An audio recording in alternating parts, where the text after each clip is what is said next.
ഡൽഹിയിലെ 40 സ്കൂളുകൾക്കാണ് ഈ ബോംബ് ഭീഷണി സന്ദേശം ലഭിച്ചത്. ഇന്നലെ രാത്രി 11:38-നാണ് ഈ സ്കൂളുകൾക്ക് ഈ ബോംബ് ഭീഷണി സന്ദേശം ലഭിച്ചത്. ഈ 40 സ്കൂളുകളിൽ ഒന്നാണ് ഡൽഹിയിലെ ആർകെപുരത്തെ DPS സ്കൂള്. ഇതുൾപ്പെടെയുള്ള സ്കൂളുകൾക്കായിരുന്നു ഇന്നലെ രാത്രി ഈ സന്ദേശം ലഭിച്ചത്. നമുക്കിപ്പോൾ കാണാം, ഈ സ്കൂൾ കോമ്പൗണ്ട് ഇപ്പോൾ പൂട്ടിയിട്ടിരിക്കുകയാണ്. അകത്ത് പോലീസിൻ്റെ പരിശോധന നടക്കുന്നുണ്ട്. ഇന്ന് രാവിലെ 7 മണിക്ക് ഇവിടെ എത്തിയ കുട്ടികളോടൊക്കെ ഈ ഭീഷണി സന്ദേശം ലഭിച്ച പശ്ചാത്തലത്തിൽ മടങ്ങിപ്പോകാൻ വേണ്ടി ഈ ആവശ്യപ്പെടുകയാണ് ഉണ്ടായത്.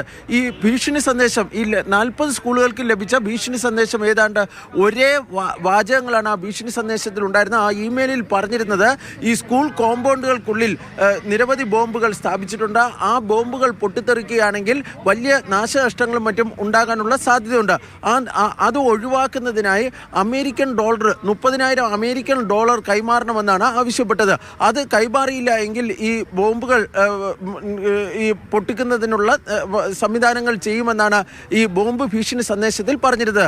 ഈ ബോംബ് ഭീഷണി സന്ദേശത്തെ സംബന്ധിച്ച് ഡൽഹി പോലീസ് അന്വേഷണം ആരംഭിച്ചിട്ടുണ്ട്. ഈ ഇമെയിൽ അയച്ച IP അഡ്രസ്സിൻ്റെ വിശദാംശങ്ങൾ ഇതിനോടകം തന്നെ ശേഖരിച്ചിട്ടുണ്ട്. 2-3 മാസങ്ങൾക്ക് മുമ്പ് സമാനമായ ഭീഷണി സന്ദേശം ഡൽഹിയിലെ വിവിധ സ്കൂളുകൾക്ക് ലഭിച്ചിരുന്നു. അന്നും ഡൽഹി പോലീസിൻ്റെ സ്പെഷ്യൽ സെല്ല് ഇതുമായി ബന്ധപ്പെട്ട അന്വേഷണം നടത്തിയിരുന്നു. തുടർന്ന് വിദേശ രാജ്യങ്ങളിൽ നിന്നാണ് ആ സന്ദേശം അയച്ചതെന്ന് കണ്ടെത്തുകയാണ് ഉണ്ടായത്. ഈ കഴിഞ്ഞ തവണ ഇതുപോലെ ഒരു സമാനമായ ഒരു സംഭവം ഉണ്ടായ സാഹചര്യത്തിൽ ഇത്തവണ രക്ഷകർത്താക്കളുമൊക്കെ വേണ്ടത്ര മുൻകരുതലുകൾ, അതായത് കുട്ടികളെ കൊണ്ടുപോകുന്നതിനും മറ്റുമൊക്കെ സ്വീകരിച്ചിരുന്നു. അതുകൊണ്ട് തന്നെ വലിയ തോതിലുള്ള മറ്റു പ്രശ്നങ്ങളൊന്നും തന്നെ ഉണ്ടായിട്ടില്ല.